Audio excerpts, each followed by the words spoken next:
مجھے اس سفر کے دوران تھوڑی سی بھوک تو لگ چکی تھی، اس لیے میں نے ان کو کہا کہ ہاں مجھے ہلکی سی بھوک ہے۔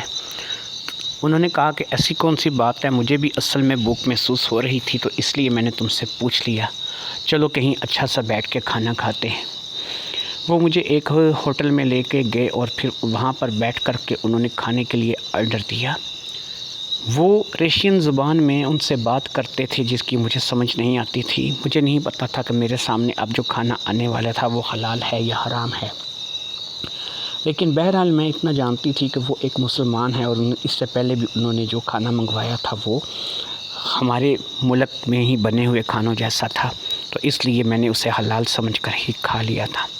یہی کچھ یہاں بھی ہوا کہ جو کچھ ہمارے سامنے آیا وہ مجھے حلال ہی لگ رہا تھا۔ یہ بھی مجھے کچھ چکن اور کچھ اسی قسم کی چیزیں لگ رہی تھیں۔ تو ہم نے وہاں سے ایک دفعہ پھر کھانا کھایا۔ کھانا کھانے کے بعد اب مجھے تھوڑی سی نیند اور آلودگی سے محسوس ہونے لگی، حتیٰ کہ میں دن کو سوئی تھی، لیکن مجھے یہاں پر اب سردی کی وجہ سے بھی میری آنکھیں بند ہو رہی تھیں اور مجھے نیند اور آلودگی محسوس ہو رہی تھی۔ میں نے انکل کو یہ بات بتائی اور انکل نے کہا کہ ٹھیک ہے، اب کوئی مسئلہ نہیں ہے، کھانا کھا لیا ہے، اب گھر چلتے ہیں اور گھر جا کے اب ہم لوگوں نے سونا ہی ہے۔ پھر ہم لوگ دوبارہ سے انکل کی گاڑی میں بیٹھے اور انکل مجھے اپنے ساتھ اپنے گھر لے آئے۔ یہاں میں آپ کو بتاتی چلوں، میں اپنے کمرے میں آئی جس کمرے میں میں دن کو سوئی تھی۔ یہ کمرہ بہت ہی شاندار کمرہ تھا اور یہ کمرہ آج تک میں نے اپنی خواب و خیالوں میں تو دیکھا تھا، لیکن حقیقت میں اس کمرے میں مجھے سونا نصیب ہوا تھا۔ یہ یہاں پر انکل کے ہاں آ کر کے ہوا تھا۔ میں نے ایسے کمرے صرف بڑے بڑے ٹی وی اور فلم ڈراموں کے سیٹوں میں دیکھے تھے، لیکن یہاں پر سچ میں ایک ایسے کمرے میں سوئی تھی جس میں مجھے سہولت کی ہر چیز کمرے کے اندر ہی لگی ہوئی نظر آ رہی تھی۔ میں آ کر کے لیٹ گئی سونے کے لیے اور مجھے سونے میں زیادہ دیر نہیں لگی۔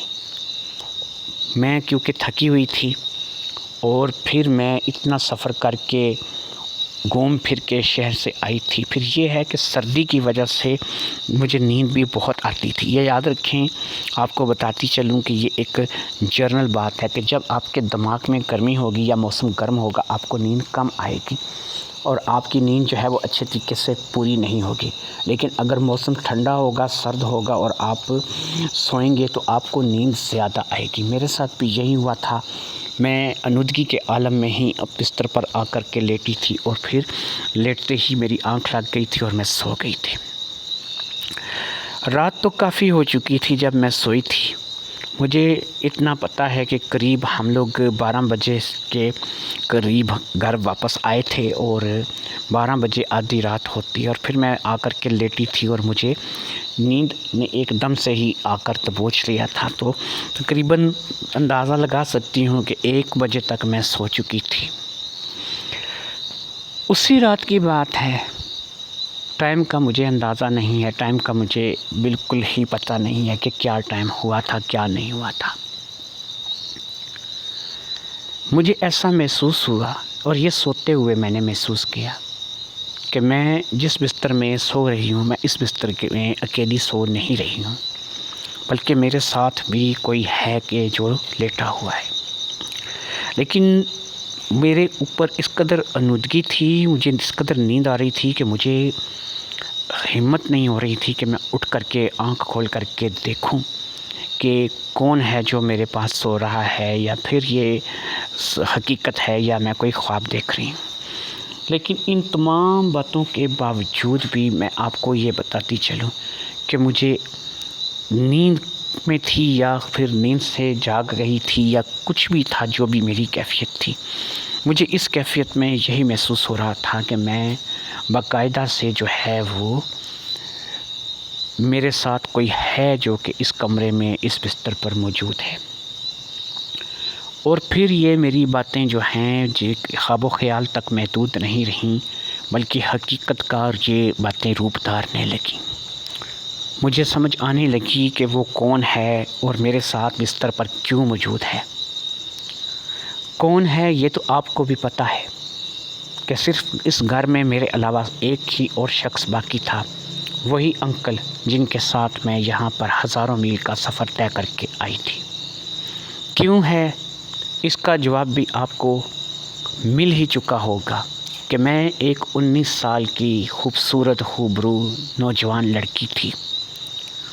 وہ جو میرا انکل تھا وہ 40-45 سال سے پلس تھا اور اس نے اپنی زندگی میں شادی بھی نہیں کی تھی۔ کچھ باتیں اب میری سمجھ میں پلے پڑنے لگی تھیں، لیکن یہ باتیں اب سمجھ سے بھی زیادہ اور گہری ہوتی جا رہی تھیں، کیونکہ یہ باتیں اب سمجھ تک محدود نہیں رہی تھیں، یہ باتیں اب سمجھ کی حد سے آگے نکل چکی تھیں، کیونکہ اب ان کے ہاتھ میرے جسم کے گرد گھوم رہے تھے، ان کے ہاتھ بھی حد سے آگے نکل چکے تھے۔ جب ان کے ہاتھ حد سے آگے نکل چکے تھے تو میری سوچیں بھی ختم ہو چکی تھیں، میں سٹل ہو چکی تھی۔ مجھے اس بات کا اچھے طریقے سے اندازہ ہو چکا تھا کہ میرے ساتھ کیا ہونے والا ہے اور میں کہاں پر آ کر کے پھنس گئی ہوں۔ مجھے سمجھ نہیں آ رہی تھی کہ یہ انکل درندہ کب بن گیا۔ بہرحال اس رات میں اپنے آپ کو بچانے کی کوشش بھی کرتی تو نہ کر پاتی۔ ایک تو میں گھر میں اکیلی تھی، دوسرا مجھے ایسا محسوس ہو رہا تھا کہ میں اٹھنے کی جاگنے کی کوشش کرتی ہوں، لیکن میرا جسم، میری جان، میری آنکھیں اٹھنے میں میرا ساتھ نہیں دے رہی۔ میری قوت، جسم کی قوت شل ہو چکی ہے۔ میں ایک بے جان انسان سے زیادہ کچھ نہیں۔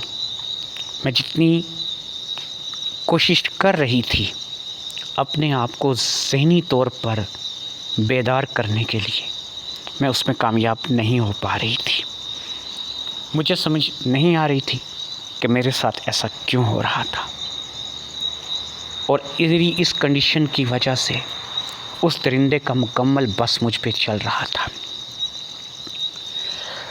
میں لٹ رہی تھی، وہ لوٹ رہا تھا۔ اسی طریقے سے رات بیت گئی۔ اگلی صبح میں جب سو کر اٹھی، میرا سر بے حد بھاری ہو رہا تھا، میرے سر میں شدید درد تھا۔ مجھے ایسا محسوس ہو رہا تھا کہ جیسے بہت ٹائم ہو گیا ہو۔ مجھے نہیں اندازہ تھا کہ اس وقت کیا ٹائم ہوا ہوگا، لیکن مجھے اتنا پتہ تھا کہ بہرحال میں کافی دیر تک سوتی رہی ہوں۔ میں نے اپنے آپ کو بڑی مشکل سے بیڈ پر سے اٹھایا، اور بیڈ پر سے جب میں اٹھ کر کے نیچے آئی تو ایک چیز کا انکشاف مجھ پر ہوا۔ میں صرف بستر کی چادر کو لپیٹ کر کے سوئی ہوئی تھی، میرے پاس اور کچھ بھی نہیں تھا۔ خیر، میں نے بستر کی چادر کو خود پر سے ہٹایا۔ میرے کپڑے اسی کمرے میں بکھرے پڑے تھے۔ میں نے اپنے انہی کپڑوں کو اٹھایا کیونکہ میرے پاس اس وقت کچھ اور پہننے کے لیے نہیں تھا۔ میں کچھ کپڑے ضرور اپنے ساتھ لے کر کے آئی تھی، لیکن وہ اس وقت میرے سامنے نہیں تھے۔ میں نے اپنے کپڑوں کو اٹھایا اور فٹافٹ سے غسل خانے کا رخ کیا۔ غسل خانے میں جا کر میں نے اپنے چہرے پر پانی کے چھینٹے مارے، اور اس کے بعد میں نے اپنے آپ کو ایک ٹھنڈے پانی کے حوالے کر دیا۔ موسم سرد ہونے کے باوجود میرا جسم آگ کی طرح تپ رہا تھا۔ میں نے ٹھنڈے پانی سے ہی غسل کرنا مناسب سمجھا۔ میں نے ٹھنڈے پانی سے غسل کیا اور پھر انہی کپڑوں کو پہن کر کے میں غسل خانے سے باہر آ گئی۔ میں جیسے ہی غسل خانے سے باہر نکلی، میری نظر کمرے میں بیٹھے سامنے انکل پر پڑی، جو کہ ایک کرسی پر بالکل اطمینان سے بیٹھے تھے، اور ایسے بیٹھے تھے کہ جیسے کچھ ہوا ہی نہیں ہے۔ مجھے اچھی طرح سے احساس ہو چکا تھا کہ میں مکمل طور پر لٹ چکی ہوں۔ ایک 19 سال کی کنواری لڑکی جو کہ لٹ جائے اور اسے اس چیز کا احساس بھی نہ ہو، ایسا ہو نہیں سکتا۔ میں انکل سے نظریں نہیں ملا پا رہی تھی، لیکن میں اس چیز کو محسوس کر رہی تھی کہ ان کے چہرے پر کوئی شرمندگی نہیں تھی، کسی قسم کا کوئی ایسا تاثر نہیں تھا کہ جس سے ان کو اپنے کیے کا پچھتاوا ہو۔ ان باتوں کو لے کر کے میں ابھی کچھ بولنا نہیں چاہتی تھی، کچھ جھگڑا نہیں کرنا چاہتی تھی۔ میری اپنی طبیعت ساتھ نہیں دے رہی تھی، میں اپنے آپ کو کمزور سی محسوس کر رہی تھی۔ پھر انہوں نے مجھے بڑے ہی روبدار آواز میں ناشتے کے لیے چلنے کے لیے کہا۔ وہ اتنا کہہ کر کے کمرے سے باہر نکل گئے۔ میں بھی بے ارادہ طور پر ان کے پیچھے چلنے لگی۔ تھوڑی ہی دیر میں ہم ایک دفعہ پھر اسی ٹیبل پر بیٹھے تھے جس پر ہم نے رات کو کھانا کھایا تھا۔ ناشتے میں طرح طرح کے لوازمات تھے جو کہ میرے سامنے رکھے گئے۔ میں ایک کرسی پر بیٹھ گئی۔ مجھے بہت زیادہ بھوک لگ رہی تھی۔ ایسا لگ رہا تھا کہ بھوک کی اس قدر شدت ہے کہ مجھ سے بھوک برداشت نہیں ہو رہی۔ میں دیکھتے ہی ناشتے پر ٹوٹ پڑی اور پھر میں نے اچھی طرح سے ناشتہ کیا۔ میرا ناشتہ کیا تھا، میں نے تقریباً دوپہر کے کھانے جتنا کھانا کھا لیا تھا، اتنا ناشتہ میں کر گئی تھی، لیکن مجھے ابھی بھی اپنا پیٹ بھوکا بھوکا محسوس ہو رہا تھا۔ بہرحال اچھی طرح سے پیٹ بھرنے کے بعد میں نے شاکی نظروں سے انکل کی طرف دیکھا اور انکل کو روحان سے لہجے میں کہا، انکل آپ نے میرے ساتھ اچھا نہیں کیا ہے۔ یہ آپ نے کیا کیا ہے؟ میں آپ کی بیٹیوں کی طرح ہوں، آپ میرے ابو کے کزن لگتے ہیں۔ آپ تو مجھے یہاں پر کمائی کرنے کے لیے لائے تھے، میری غربت کو دور کرنے کے لیے لائے تھے، آپ نے میرے ساتھ یہ کیوں کیا ہے؟ اب انکل کے چہرے پر میری ان باتوں کے بعد ایک شیطانی سی مسکراہٹ نمودار ہوئی۔ انہوں نے کہا کہ تم کیا سمجھتی ہو کہ پیسہ کمانا اس قدر آسان ہے؟ میں نے تو تمہیں پیسہ کمانے کا راستہ بتایا ہے۔ یہی راستہ ہے جس راستے سے تم راتوں رات کروڑ پتی بن سکتی ہو، اور یہاں باہر کے ملک میں رشیا میں تم جیسی چیز کی ایسی قیمت لگتی ہے کہ تم خود حیران ہو جاؤ گی کہ جب تم راتوں رات لاکھوں میں کروڑوں میں چلی جاؤ گی۔ میں نے کہا مجھے اس طریقے سے پیسہ نہیں کمانا ہے، آپ مجھے کسی جگہ جاب لگا دیں، مجھے اپنے ہوٹل میں رکھ لیں۔ میں تو انہوں نے کہا نہیں، تم جیسی چیز کو میں یہاں پر نوکریاں کرنے کے لیے، جابس وغیرہ کرنے کے لیے نہیں لے کر آیا ہوں۔ تمہارے والدین مجبور ہیں، ان کے بارے میں سوچو، اپنی 3 بہنوں کے بارے میں سوچو، اپنے معذور باپ کے، اپنی ماں کے بارے میں سوچو۔ تمہاری ایک اکیلی کی قربانی سے سب کی زندگی سنور جائے گی۔ میں پریشان ہو گئی۔ میں واقعی یہ سوچنے لگی کہ کیا ان کا کہنا درست ہے؟ کیا واقعی میری ایک کی قربانی سے باقی سب کا بھلا ہو جائے گا؟ میں لٹ تو چکی تھی، تو اب میں سوچ رہی تھی کہ عورت چاہے ایک بار لٹے یا 1000 بار لٹے، عزت تو عزت ہی ہوتی ہے، وہ تو چلی گئی تھی۔ اب میں اپنے آپ کو بے آبرو قسم کا محسوس کر رہی تھی۔ مجھے صرف ایک چیز کا احساس رہ کر ہو رہا تھا کہ میں بری پھنس گئی ہوں۔ میں جہاں پر آ گئی ہوں مجھے یہاں پر آنا نہیں چاہیے تھا۔ میں غریب تھی یا پھر جیسی بھی تھی، لیکن میں عزت دار تھی۔ لیکن وہ عزت اب میری اس رات میں جو کہ گزر چکی تھی، تاریک ہو چکی تھی۔ اس رات میں میری عزت کو اچھی طرح سے لوٹ لیا گیا تھا۔ مجھے ہر وہ چیز میرے ساتھ رات کو ہو چکی تھی۔ میں پتہ نہیں کس اثر میں تھی، مجھے کوئی نشہ دیا گیا تھا یا پھر میں کس حال میں تھی، مجھے اس چیز کا پتہ نہیں لگ رہا۔ لیکن بہرحال اتنا ضرور ہے کہ میرے ساتھ ہر وہ چیز ہوئی تھی کہ جو ایک نوجوان لڑکی اپنے شوہر کو بھی نہیں دے سکتی، اپنے شوہر کے ساتھ بھی نہیں کر سکتی، اور وہی سب کچھ میرے ساتھ رات میں انکل نے کیا تھا۔ میں مکمل طور پر لٹ چکی تھی، لہٰذا بہت سوچ بچار کے بعد میں نے یہی زندگی جینے کا فیصلہ کر لیا۔ مجھے اب اسی زندگی میں آگے بڑھنا تھا۔ انکل نے مجھے اس بات کے لیے مکمل طور پر تیار کیا۔ انہوں نے کہا کہ تم ذہنی طور پر اپنے آپ کو تیار کرو، پھر دیکھو کہ تم پیسے کیسے کماتی ہو۔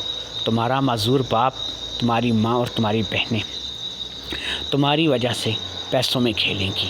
تم ایک قربانی دو گی اور وہ سب لوگ جو ہے وہ ایک اچھی زندگی گزاریں گے۔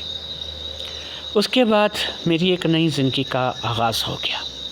اب ہر رات کو میں انکل کے بستر میں ہوتی اور پھر دن میں انکل مجھے کسی نہ کسی کے پاس بھیج دیتے۔ کوئی ان کا تعلق والا، کوئی دوست، کوئی تعلق والا، کوئی یار، اسی طریقے سے میری زندگی گزرنے لگی۔